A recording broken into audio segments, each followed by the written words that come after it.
This project involved a school in Greater Manchester, one of a number of schools involved in a much wider initiative to encourage young people to consider higher education beyond their school education.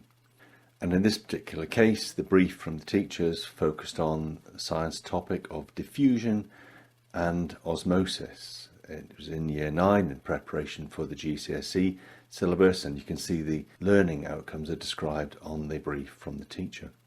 She also said that understanding the processes was central to understanding transport in both animals and plants, which forms a significant part of the GCSE syllabus. And she says, students find it difficult to understand, I think because they find it difficult to visualize what's happening to particles which are too small to see, and then use these ideas to explain phenomena such as movement of water into a plant root. So the teacher had resources for delivering these topics in the classroom, helping the youngsters to learn about these topics. These are a couple of slides from the existing material, which are attractive and help to communicate and visualize what's going on in osmosis and diffusion, but not necessarily applying to something practical. And that's what we were searching for. And in discussion with the teacher, we decided to look at the topic of dialysis for people with kidney problems. And so we approached a local organisation. It was simply a Google search that found them, and we made contact with the Greater Manchester Kidney Information Network. They were extremely helpful. Some of the people within that network are young people, so they were very aware of the importance of communicating the facts behind dialysis, the importance of adhering to treatment, and they provided information. In fact, you can see that we knocked together some slides to sort of put across what we thought might be the basis of a project, and they had some very helpful and very specific feedback with information which gave more detail to what we were doing, and also looked at some of the practicalities about life for a young person and the impact of eating a pizza or drinking a can of Coca-Cola. So that was incorporated within the classroom resources. So the youngsters learnt about the impact of different diet and the things that a teenager might take for granted and might want to do, but for someone suffering from kidney problems, the difficulty that might pose. They also learnt about the different types of dialysis, and there were video clips that were used to illustrate that, actually very effective ways, just stuff that was already on YouTube. And that provided the basis for the challenge that the students were set. Firstly, that this Greater Manchester Kidney Information Network wanted a summary of what are the priorities, the things that are important to the lifestyle of teenagers, which they could take account of when working with younger patients. And who better to ask than a bunch of teenagers? And then in order to apply what the youngsters had learnt about dialysis and what they'd learnt about the different types of dialysis, to try and suggest what might be the preferred way as a teenager, from a teenager's perspective, the ideal treatment. What are the pros and cons? In addition, we really wanted to do something that would bring the topic literally to life. And very importantly, there were two things we did.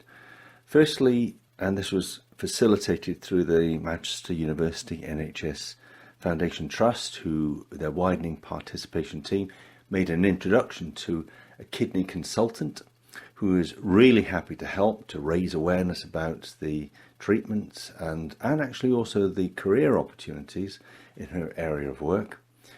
And then through her, we introduced the story of one of her patients, a young patient who actually had started treatment when she was still at school, who was able to share her experience both as a patient, but also the practicalities of receiving dialysis treatment. So we're going to look at a couple of clips from the video material that was put together, simply recorded with a mobile phone, nothing more complicated than that, and used as a classroom resource. The whole thing probably lasted no more than 10 minutes.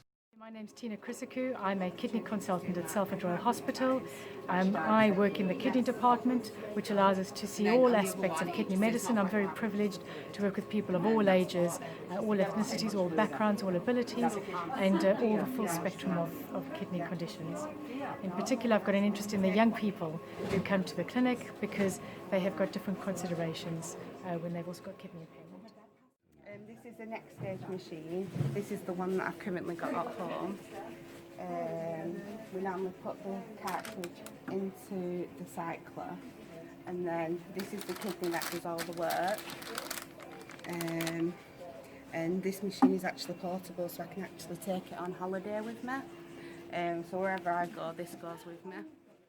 So what we can see here is that this particular line is taking blood away from Amber's body. It's then coming through the machine into the filter. Here you can see the filter is made up of lots and lots of tiny, tiny little rods, and each of these rods is like a membrane. And then a liquid called a dialysate washes through the other side of it, the outside of it, and then that allows the toxins and the small waste products to diffuse out through little holes through the membrane into the dialysate fluid. What we can see now is that the clean blood is coming back through the line, and is then will be coming through back to the body.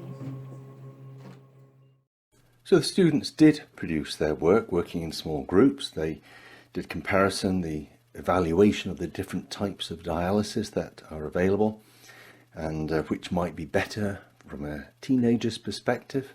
They also created wordles, which threw in ideas about what the priorities are, day-to-day priorities for a teenager, which might influence the way that treatment regimes are managed. And in their self-assessment, they also indicated that the experience had helped them to become more interested in new skills and information, helped them with their decision-making, becoming more motivated to do well at school and college.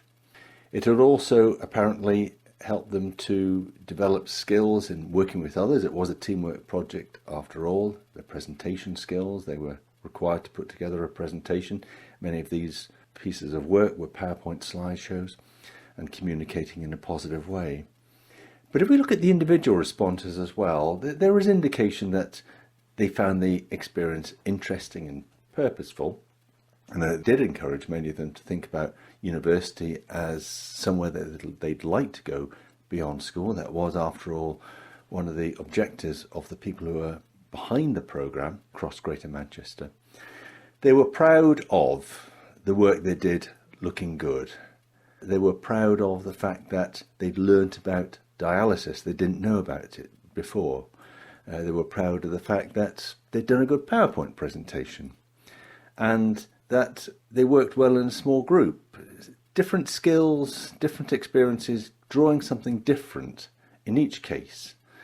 That's the ideal outcome from an initiative like this. Not only does it help to enrich and enhance learning objectives, which might be set down for all students to learn, but when it comes to personal development, each child, each young person will get something different from the experience.